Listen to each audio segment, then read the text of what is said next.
So, hello everyone.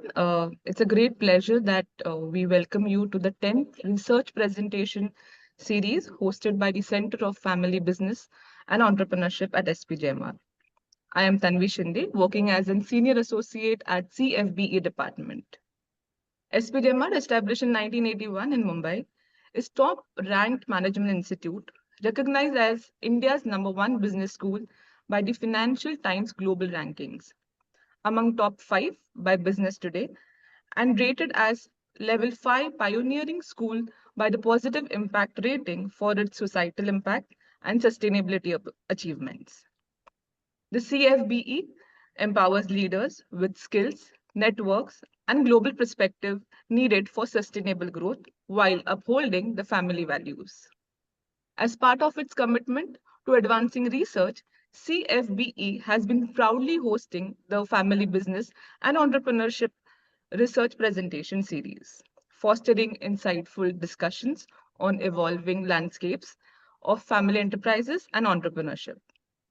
In this session, we are honored to host Professor Jose, Associate Professor of Management at the Robert J. Manning School of Business, Professor Spiros, Senior Lecturer in the Entrepreneurship and Innovation at School of Business and Management. Professor Jose holds a PhD from University of Edinburgh. His work lies in the intersection of strategy, international business, entrepreneurship, and business ethics, focusing on strategies of firms to operate ethically in the environments with high corruption levels. His articles have been published in journals such as Harvard Business Review, International Business Review, Journals of Business Ethics, Journal of International Business Policy, and Journal of International Management. Professor Spiros holds a PhD from University of Edinburgh, specialized in international business, international entrepreneurship, and the family firms with a focus on networks and social capital. His work has appeared in journals such as Business and Society, International Journal of Sociology and Social Policy. He has also co-edited the book Mega Trends in International Business published by Palgrave. Additionally, he serves as an executive board member and treasurer of the Academy of International Business UK and Ireland chapter. They will be presenting on the topic, The Dark Side of Family Embeddedness, Family Firms' Engagement in Private Sector Corruption. We look forward to your participation in this engaging discussion. Over to you, Professor. Well, thank you very much. I think Spiros and I agreed that I would start. Should I share my screen? Sure, sir. I've given you the rights. Okay, thank you. So let me just do this. Okay, can you all see my screen now? Yes, please. Oh, thank you so much. Yes, first of all, thank you very much for the invitation to present our paper. Just yesterday, Spiros and I were talking about how after we publish a paper that is old news, and then the excitement goes into the next paper, and we never get to present our paper and as we wanted, besides just in our classroom. So this was a very good opportunity. Thank you so much. As you can hear from my thick Bostonian accent, I am not from Massachusetts. I am from Guatemala. And when I present my work regarding corruption, I always tell the story that when I came to the US to study, a German classmate asked me, where is Guatemala? And I said, well, it's in Central America. And how's the climate? Well, it's always, the nickname of the country is the country of the eternal spring. And what kind of crops do you grow? And I told him everything that we can grow. Do you have access to the sea? Yes. Then she looked at me confused and said, if you have all this, then why is your country poor? And from that day on, I decided one of the main reasons why we don't advance economically is because of the high corruption that unfortunately is endemic in the country. And for that, I've done my work on corruption. I've been very fortunate to have very good co-authors that have helped me develop this this topic. In this instance, it was a truly collaborative effort with Spiros and Gary. Gary sends his regards. He decided that he needed to be doing field work today as opposed to present a paper, but we will forgive him. So the dark side of family embeddedness, family firms engagement in private sector corruption. This why we started this. Corruption is a very loaded word that we throw around everywhere, but defining it is it's quite difficult. And the most common definition is corruption is the abuse of entrusted power for personal gain. And usually what people do is associate corruption with public sector corruption, politicians. So a politician that requests a bribe or a kickback or that embezzles money. And in this case, you have the supply, that is the business, and the demand for corruption, that is the politician. And that is very important, and it should be studied. But there's one kind of corruption that has not received enough attention, that is private sector corruption. That is firms that are not just passive firms, victims of the corrupt public official, but they're actually engaging corruption themselves.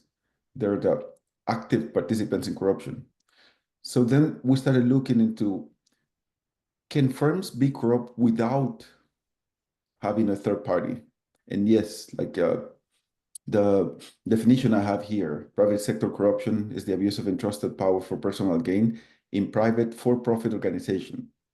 And this can be if without involving a third party, not reporting all their income to avoid taxes, not registering all employees and on the payroll to not pay them benefits, not declaring all their import activities, so smuggling goods. Jose, just a quick one, sorry to interrupt, but yes, I think, please. if you can just put it on a screen share mode, complete. I did. It's not showing up. Okay. And also the slides are not moving. Thank you. Sorry for that. Is it in screen share mode now?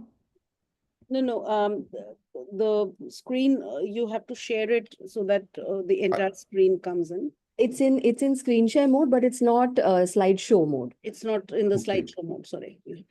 Okay, I have it in slideshow mode now in my computer. It's not showing up.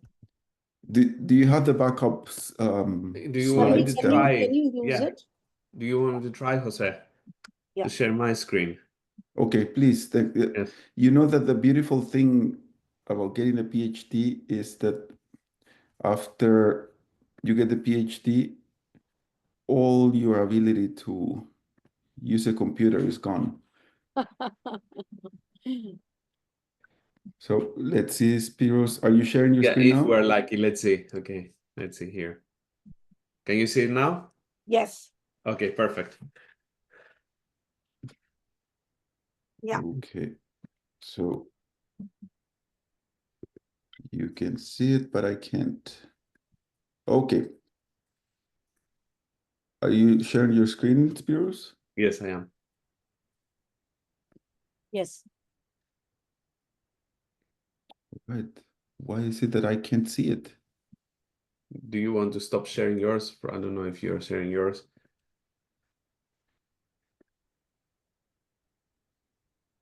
I am. Should we try and share it for both of you? Please. Okay, let me stop sharing them. I'll share the screen here.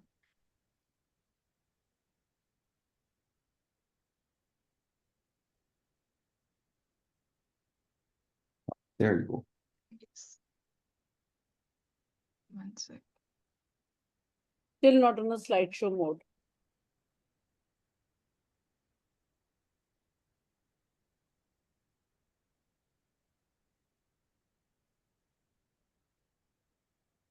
जरा बोलना तिकडे गेलं कुठे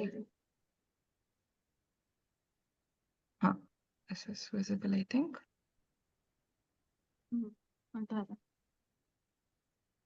I hope the screen is visible in slideshow mode now. No, not in the slideshow mode. It still is not in the slideshow mode.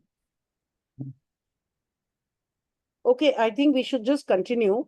Okay, and yes, thank you. And there it is. There you go. Okay. Yeah. Thank you. Okay, so if we can go back one screen, please. Can we There just you go go. back here? Okay. Yes, there. So I was talking, this is just to see if people were paying attention. So well, I was talking about private sector corruption, that firms can actively participate in corruption without a third party. And why study family firms?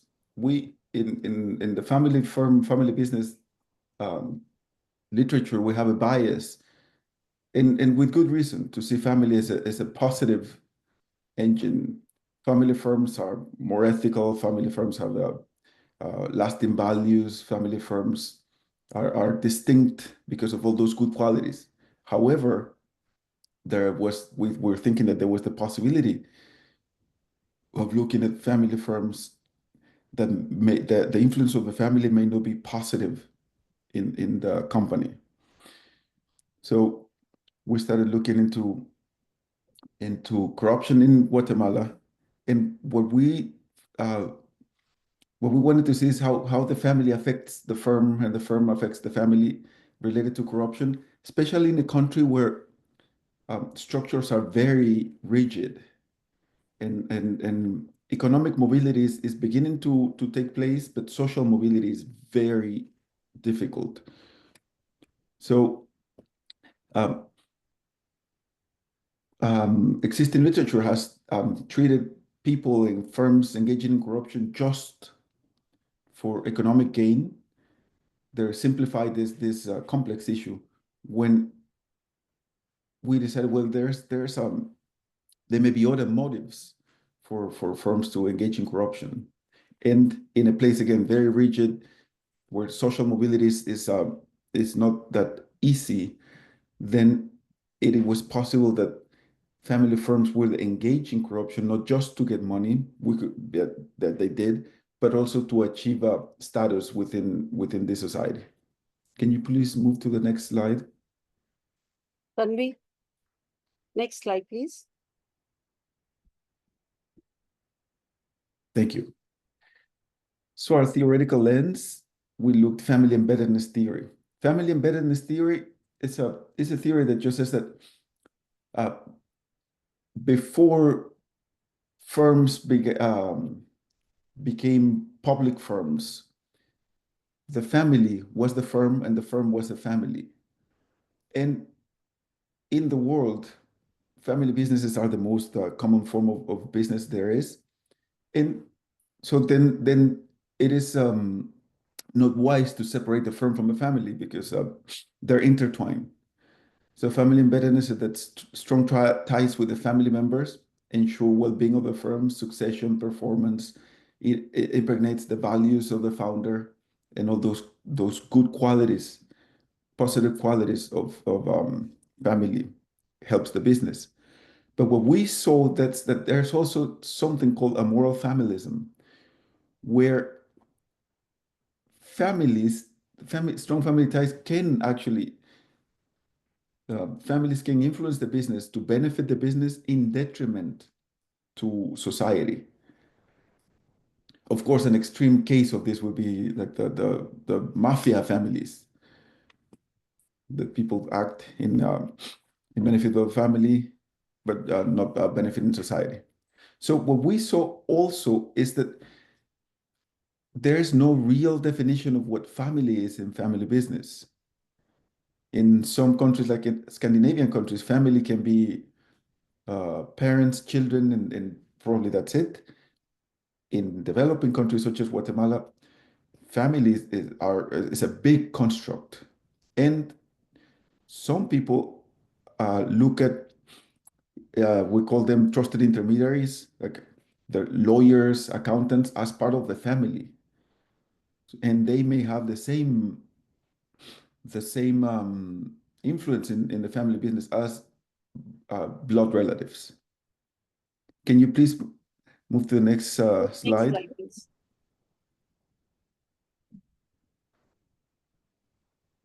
Yes, I'm just shifting. Thank you. Yeah. And Spiros, Thank you. It's my turn. yes.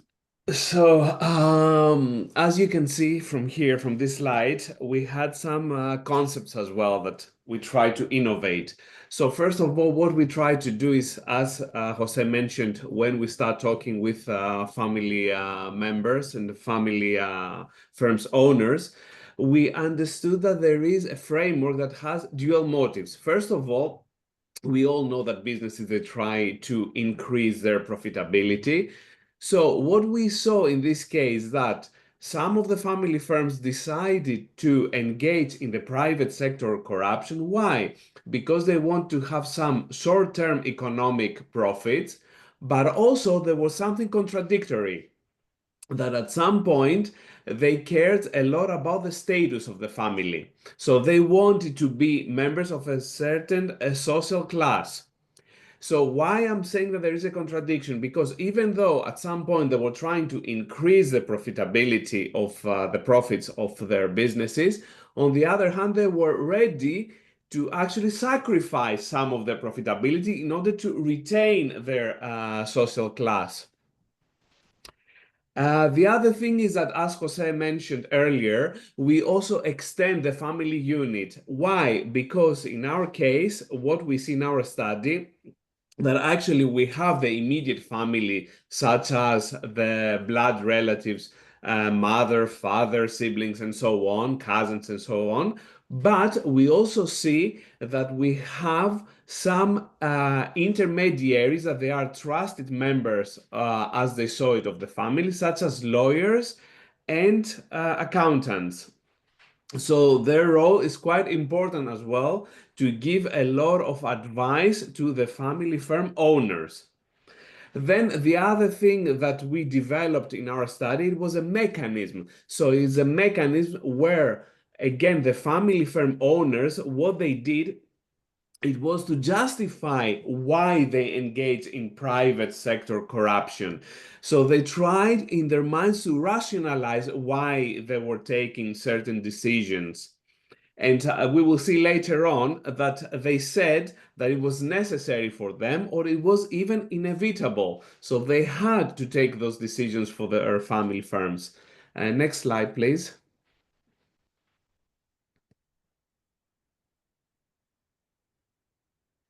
It's just taking few seconds. I have changed it. No problem.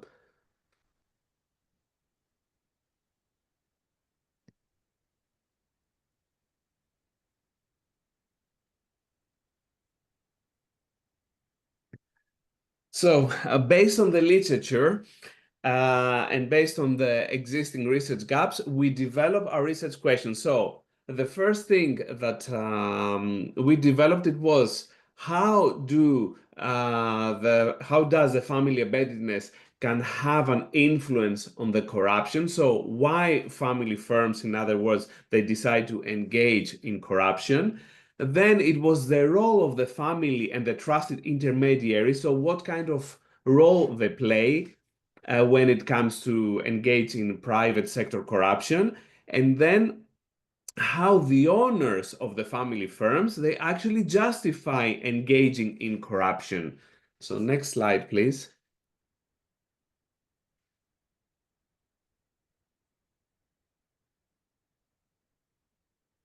So were there three questions, three research questions, Spiros and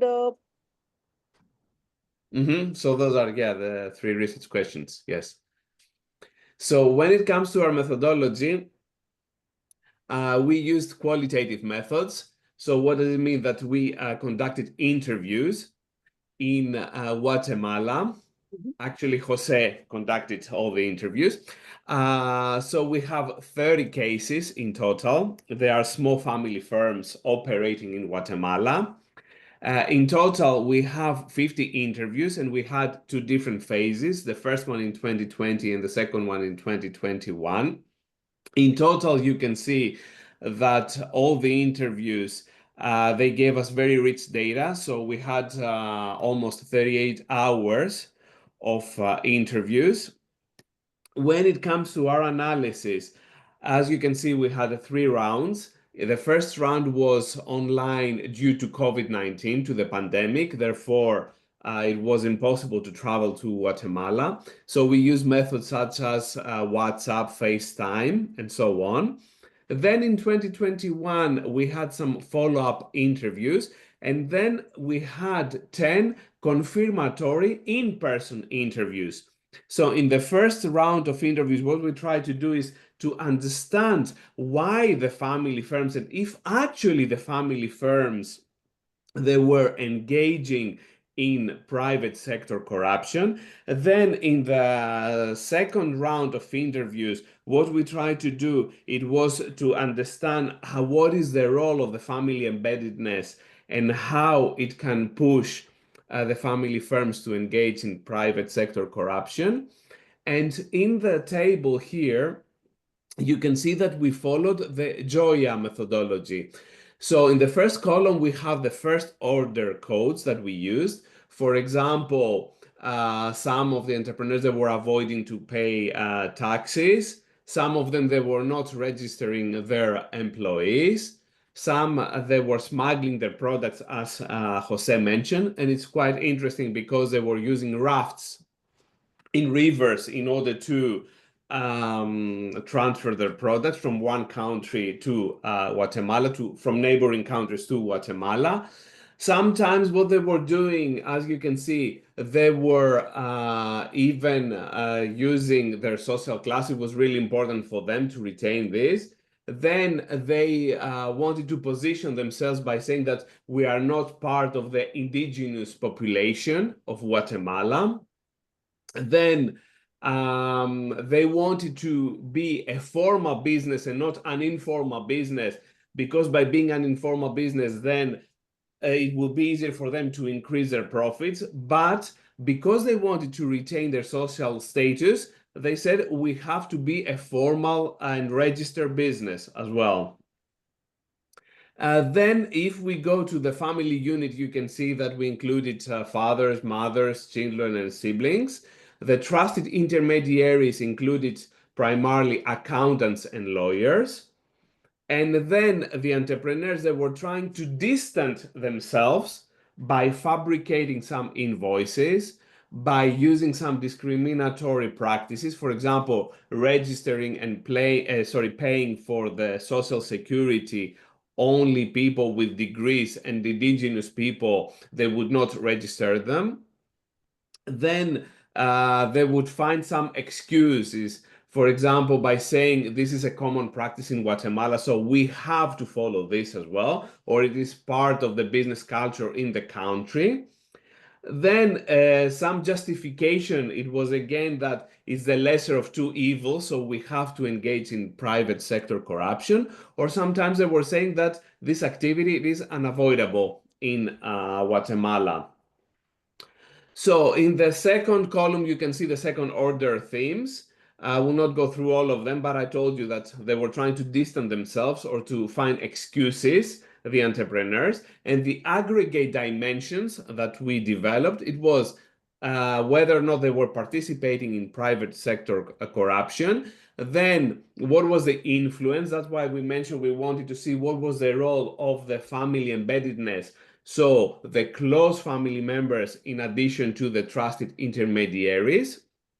Then how the family firms owners, they would dissociate, and how they would frame also the decision to engage in a family, in the private sector corruption. Next slide, please. So some key findings from our study, as you can see, is the dual motives. So we have the economic motive. Therefore, some of them, they were saying that in order to increase our income, we were not paying all applicable taxes. But as I told you, we have the contradictory motive, which is the status. So sometimes the family firm owners, they would prefer to sacrifice some of their profits because they wanted to show to their friends, or let's say to their social circle, that they belong to a specific upper class in Guatemala. Next slide, please. So what are the influence mechanisms that, again, we developed and we identified in our study? First of all, the family members plus the trusted intermediaries, they would help the family firm owners to normalize the corruptions, to find, in other words, some excuses why this should happen. Then we can see that lawyers and accountants, they are at the extended family, where they would give them a lot of advice on how they can engage in the private sector corruption. And we can see that family, it's not only emotional, but also social ties that you have. So that's why we're saying that the extended family does play a very important role in our study. And when we were doing the analysis of the data, I remember with Jose, and we were discussing with Gary as well, because Jose, he mentioned that he's from Guatemala. I'm originally from Greece, so I'm sure you read on the news all the time how corrupt Greece is. So when we were discussing with Jose some practices, they would make absolutely sense to us. But Gary was quite surprised as someone from the US said, "Oh, this is not normal." I said, "No, Gary, this is very normal for our countries, what is happening." So it is important as well to understand in what context you are doing your study. So next slide, please. So again, when we say about dissociation and framing, you can see here that what they were trying to do, the entrepreneurs, to dissociate, it was because they wanted to show that they are a formal business and they did not want to have issues with the authorities. They didn't want to raise any suspicions. What they would do, they would fabricate some invoices as well. And when it comes to framing, they were saying that it's something inevitable. So we have to engage in private sector corruption, because one of the excuses that they were using, it was that we have to remain competitive, otherwise we won't be successful in the long term. Or the other thing, it was about the social class. So appearances matter a lot in Guatemala. So that's why we're saying that this mechanism is quite important, how they can dissociate from this and how they can frame it that they actually engage in the private sector corruption. So next slide, please. And this is where Jose is coming back to tell you about this. Well, thank you, Spiros. So now our theoretical contributions are threefold. First, we again look at family embeddedness, but we go that yes, the influence of the family on the entrepreneur can be a positive aspect, but also there's a possibility of a negative aspect. That's why the dark side of family embeddedness. We also, this is interesting. We not just society, but we scholars have the big bias of simplifying too much very complex issues. And I've always heard that, I guess they're corrupt because they're greedy. It's money, it's greed. In this case, yes, it was greed, but not just economic greed. It was also greed to belong to a social class.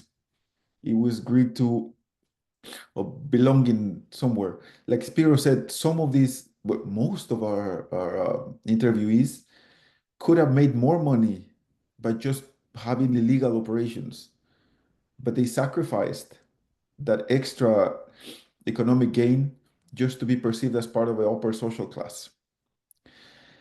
And also we create a new model of social unit corruption that we're going to show in the next slide, please. And that's our theoretical model. What we said, again, drivers for participating in corruption, economic, yes, they are there, they're important, but also pursuit of status, pursuit of being seen as part of the upper level management.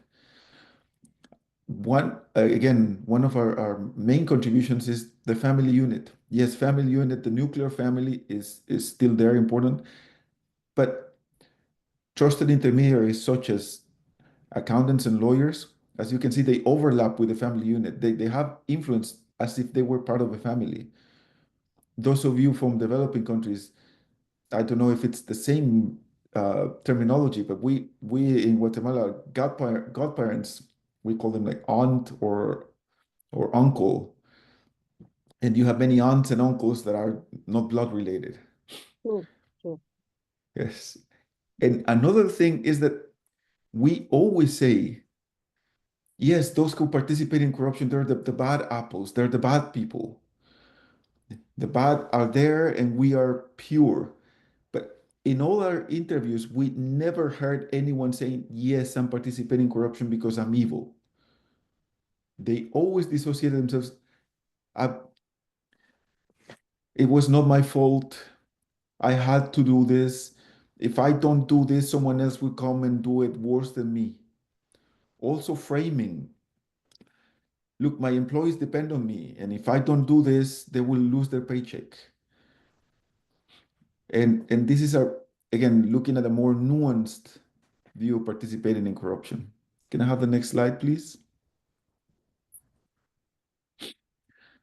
So our contributions, at least we have dual motives of corruption. There may be more, and future research should look into that. But yes, profit, but also status. And it would be interesting not to see this not just in other developing countries, but developed countries.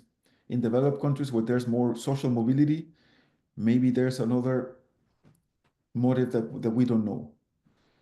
We also expanded the concept of family. People doing research and analyzing family businesses, it would be very interesting to see what family means in different places. As far as I know, there's no core definition of what family is in the family business domain. We looked at the mechanisms What about dissociating. Chua's definition? Excuse me? Chua's definition of family? No. Yes, but it will have to be adapted a little bit to different contexts. And especially now with the family that can be there are Yes. divorces and You're right. remarriages and stepchildren, and True. the family unit is a fluid concept. The mechanisms of corruption with dissociating and framing, again, only a psychopath will say, yes, I'm doing this because I'm evil. We all try to rationalize our participating in something that's not legal. And we have contextual ethics. For some of our interviewees, but we never used the word corruption with them, but they were so candid as of what they were doing. Yes, I smuggle product from Mexico. Yeah, I don't pay taxes, but it's what they know. Actually, well, you may not be very familiar with the context of Guatemala, but Guatemala has about 70% of indigenous people who wear indigenous clothes and have their indigenous language. And some of the entrepreneurs that we interviewed said, yes, we don't pay Social Security for them or register them because what do they know? These indigenous people, they don't know and they don't care. And this is what they want. So again, contextual ethics is very important. And can we have the next slide, please? And this is our paper and contribution. Family ties can be very important for businesses, but also they can have a dual purpose and they can subvert ethics. And corruption is a multifaceted issue that cannot be just dealt with by saying corruption is forbidden. You have to understand the root causes and what motivates people to start looking into ways to curb it. And this is our presentation. And if you have any questions, Spiros will be happy to answer them. Yeah, thank you. Lovely. Jose and Spiros, lovely presentation. So do we have questions? Thank you. I could start with some remarks, some comments. Spiros and Please. Jose, I think it's a lovely paper, and I just want you to consider while you're framing it as these are not embedded in the economic motives so much, but you could actually use behavioral theories to explain this entire phenomenon. So you've used one already, which is framing. There is also prospect theory, which you have not named, but which you're using out there. But to me, it's also a third theory, which you could actually use to explain this corruption in emerging economies, is the theory of social proof, right? Which is basically when you're saying that everyone is doing it, so it's fine. That's an interesting one. We should have used that theory actually, because So it's if you had positioned it as behavioral reasons for corruption, I think you would have got a little more in terms of explanations. So framing definitely yes, but social proof again is a very important way in which you can rationalize, because I can completely understand what you're saying, because I think it's no different in India. And as you said, the institutional context is very critical. Now, another paper that which is again interesting is, I don't know whether you have looked at Fatala's paper in JB 2020. Ramzi Fatala? I don't recall. Okay, so this is a paper which again is talking about how do religious logics kind of supersede the economic logic or the market logic. So while religion gets people to be ethical, but how is it that the fluidity, you use that word fluidity, the fluidity of the religious logic allows them to engage in activities which are unethical,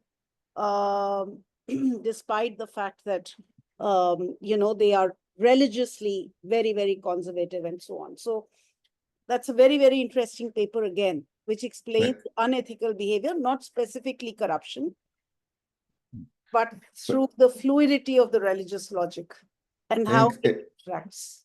And if they, yes, and I was reading something like that yesterday actually. If they see some religious figure that not approves but like nods to their unethical practices, they give the legitimacy needed for them to keep doing the unethical behavior. So yes, you're right. So also, I just thought I would add a couple of points here. And a third question I wanted to ask you, which I was not very clear about. What do you mean by saying that these guys are dissociating themselves from the indigenous population? I was not very clear Okay. about that. Probably we needed more context. Again, Guatemala was conquered by Spanish in the in 1490s, 1500s, and from there the indigenous population has been outcast, even though it was their land, and they have distinct features, and they have a distinct clothing and language, and those of European descent are the upper class. So the upper class looks at the indigenous population like there's something else. They're like it's I not know. The class it's divide. not codified like it was in the Yeah. US, but it's a class race, Yeah. and they look at them as they use this I don't want to say that, but they say it's the indigenous. It's the indigenous. So they don't matter. They don't care. So that's the context in which this comment was made. Okay. All right. interesting. But you might want to consider the social proof angle also. And Can you say that again? Because I'm taking note. social proof, SOCIAL proof. Thanks. And also dig deeper into the prospect theory, because I think the prospect theory will give you very rich content for looking at this entire corruption Thanks. Yes, in a the next 2x2 kind of a model. yes, the next paper is writing itself just now. Thanks. Any other questions? I think Sapna has a question here online. She says, corruption is a very delicate issue. How open were the families to discuss their points of view with you? That is something that was very interesting because I got more information than I needed. That I saw, again, just looking at practices, we didn't ask them, are you corrupt or do you break the law? It was just, and again, having previous contact with the respondents was interesting. In the paper we obscure it, but our sample were classmates from my undergraduate degree. So I asked them, can you tell me about your business? What do you do? Suppliers? How do you do this? And they will be very candid because again, it's embedded in the system. And if someone was doing something that they considered bad, like I'm not saying they did it, but if they were like in drug smuggling, they will not tell me anything. Okay. But avoiding taxes, bringing some contraband, that was what everyone does, and that then they will tell you things like that. But major crimes, probably they would not be so candid about it. Thank you. You're welcome. Any other questions? Hi, can I? Hi, Dana. Good to see you. Thanks a lot. Okay, thanks for your great presentation. I would like to add a comment. Well, when you name the behavior corruption, actually it was my first article that I saw about corruption and things like that. That was a new topic for me.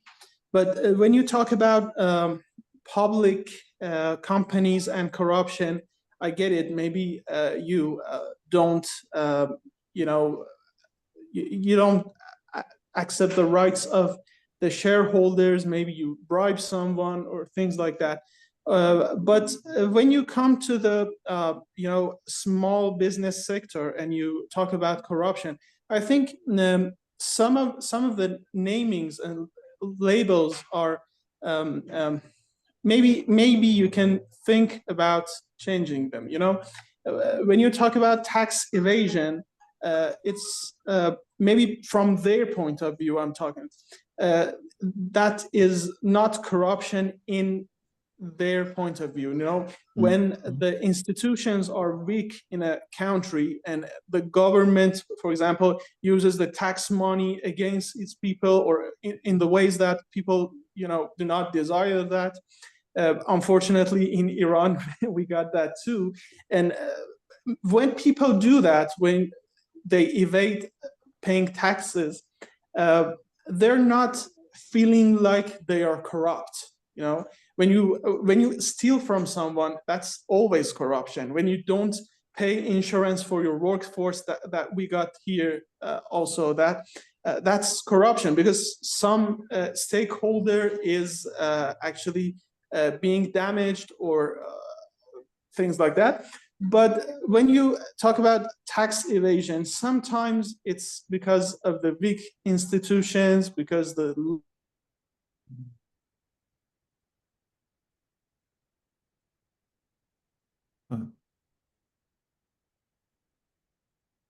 What's happened? I don't know. Hi, Dana. Okay. You got dropped off in between. But I think I got the gist, and It was also, again, it was our fault for not giving the whole context, but he is absolutely right. Avoiding taxes could be not considered corruption. However, the practices that we saw were, we can classify them as corruption. Yes, we had respondents that said, look, why would I pay taxes to this government that is just going to steal my money? The problem was when they were fabricating invoices and tampering with the books and looking at ways to hide that. Then we consider that corruption. If in the US, if you are Amazon and you pay your lawyers to not pay taxes and it's legal, it may be unethical, but it's not corrupt.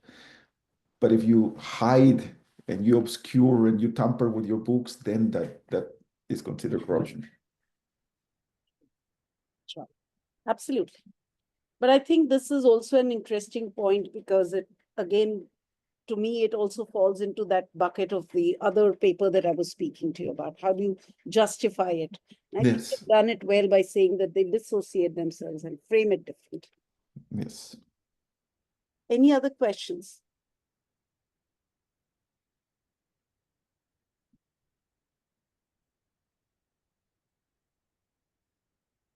So the methodology itself, where you did the in-person, was that a third round? Spears? Yes, it was a third round. So the last one was confirmatory. And that was in which year, Confirmed. Spiros? Pardon? Which year was that in? Which year? So that one was Jose, I think it was also 2021, am I right? Yeah, I think, yes. if I remember correctly. Yeah, Yes. 2021 as well, yes. It's when I could finally travel and see people in person. Mhm. Okay, all right, okay. Hi. Hi. Hello. Hi. So I have a question for Jose. So the topic of your research is about family business. I just wanted to know what type of family business, what is the scope of the research? Because when we say family business, it is a broad industry. Which type of industry is your focus for this kind of research? Thank Because you. I think yeah. thanks. Spiros has all that data at hand. Do you have it there, Spiros? So were these You're largely muted. SMEs or? Sorry. Yeah, actually, we have it in the paper as well. All Yes. right. So they were in different, as you understand, industries. They were not all in the same industry. But let me go because we have a table there. So please give me a second. I can tell Yeah, you because I don't remember I'm just curious, you know. by heart. Yeah, how many there were and what the exact ones. Do you have the paper there to share the So table? yeah, I mean, they were in the optic. They were a restaurant. They were a boutique. They were selling clothes. Publicity agency, soda distribution, construction, a country club, a private school, environment consulting, juice Mostly manufacturer. So yeah, service, right? Not manufacturing firms. Yeah, it's a very diverse, you know. Yes, no, it is there's diverse. not a lot of manufacturing. No, it's mostly It's not services. focused on one industry, for example, the manufacturer, like that. Yeah, and some of these entrepreneurs have many businesses, but we just focus on One. A one. single unit, yeah, a single unit. Per family, right? Yes, and they were classified as small businesses, right, Spiros? Yes, Yeah, that's correct. so Yes. it's Because of the under number SMEs. yes. Okay. I Got just it. want to Okay. add one more perspective to both of you, Jose and Spiros. I think another research angle that you might want to look at is, when you look at the various kinds of family capital, how does this tie up with social capital?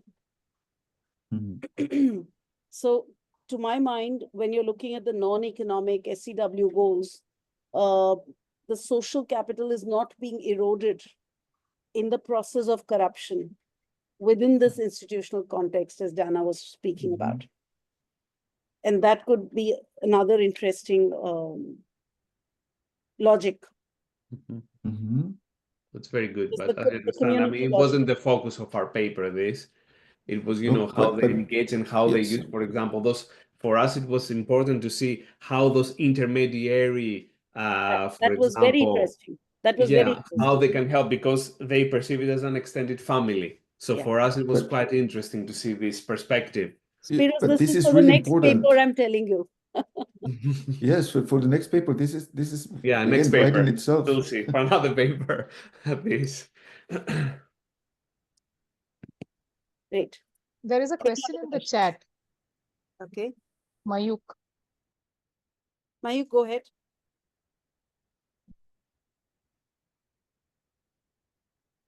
Mayuk, do you want to read it out? Sometimes employees spin out of business and start their own firm, like PayPal or Flipkart mafia phenomena in India. Do such things happen in your context, and how corruption undercurrents affect these? Do the original owners encourage this, or they end up becoming bitter rivals? Ooh, that would be very interesting. I really don't know. Yeah, I as really far as I don't remember, we know. don't have data on this.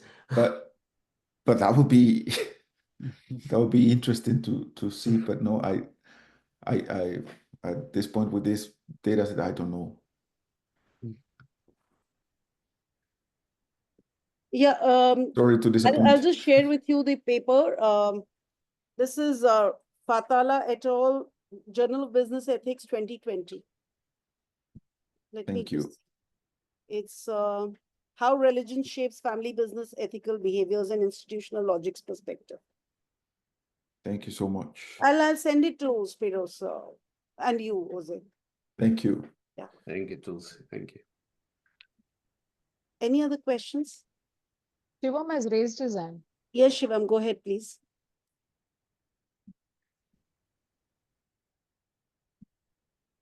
Shivam, go ahead, please.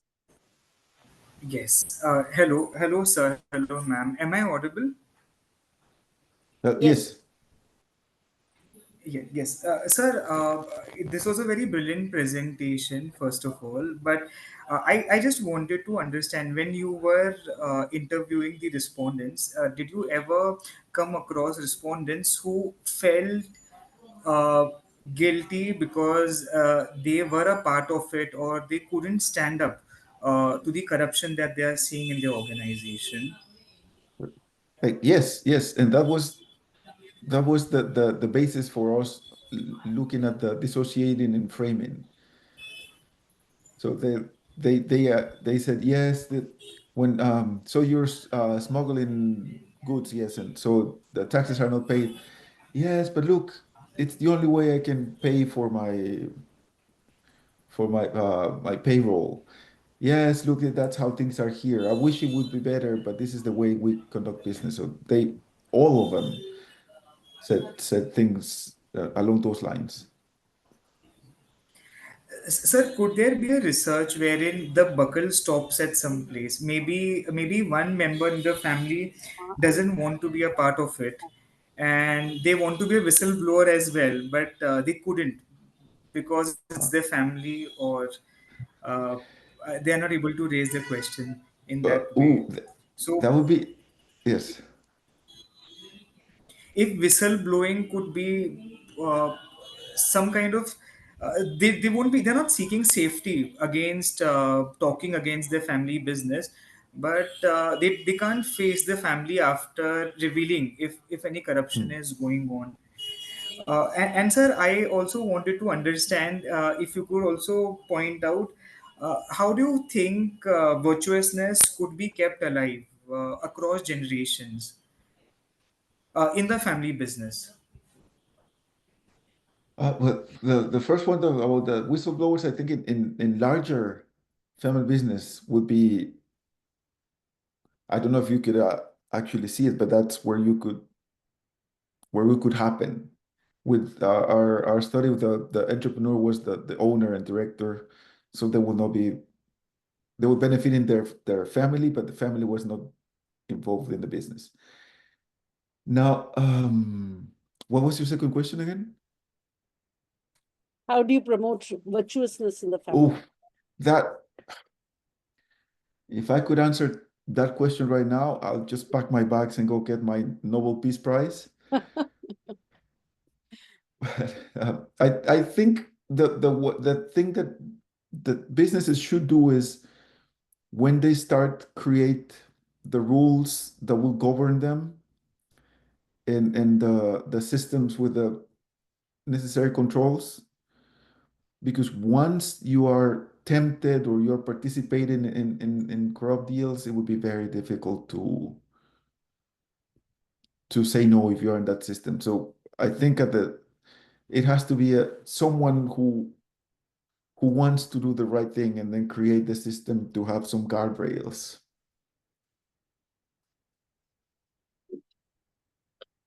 All right, I think we've kind of run out of time. Varun is here. Varun, any questions, any comments, anything that you would like to add? No, I'd like to thank the speakers, for sharing their knowledge with us. I was about 20 minutes too late to ask any intelligent questions, so I just kept quiet. But I'd like to still thank the speakers, for being generous enough with their time.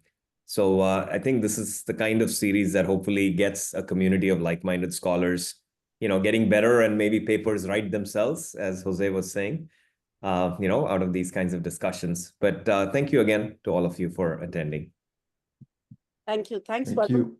Thank you. Thanks, Spiros and Jose. Tanvi, do you want to finish it off? Sure, ma'am. We'd like to add, first of all, thank you for all the participants for such a nice and such an engaging participation.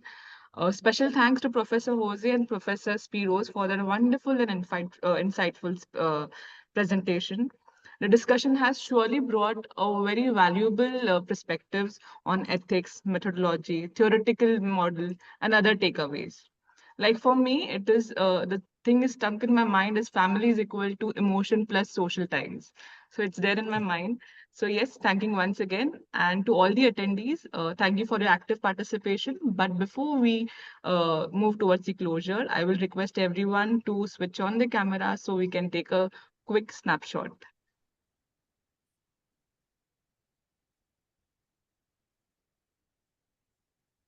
I could see cameras getting on. Few more, please. Yes. And here we start.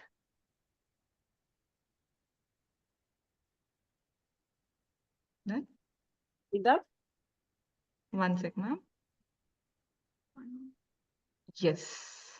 Thank you. Thank you so much. Have a wonderful evening and wonderful day ahead. Thank you. Thank you. Thank you Thank for you. the invite. Thank Thanks, you. Bye-bye. everyone. Thank Thanks, you all. Jose. Thank Thank you. Thank you all. Thank you. Thank Thank you. Bye.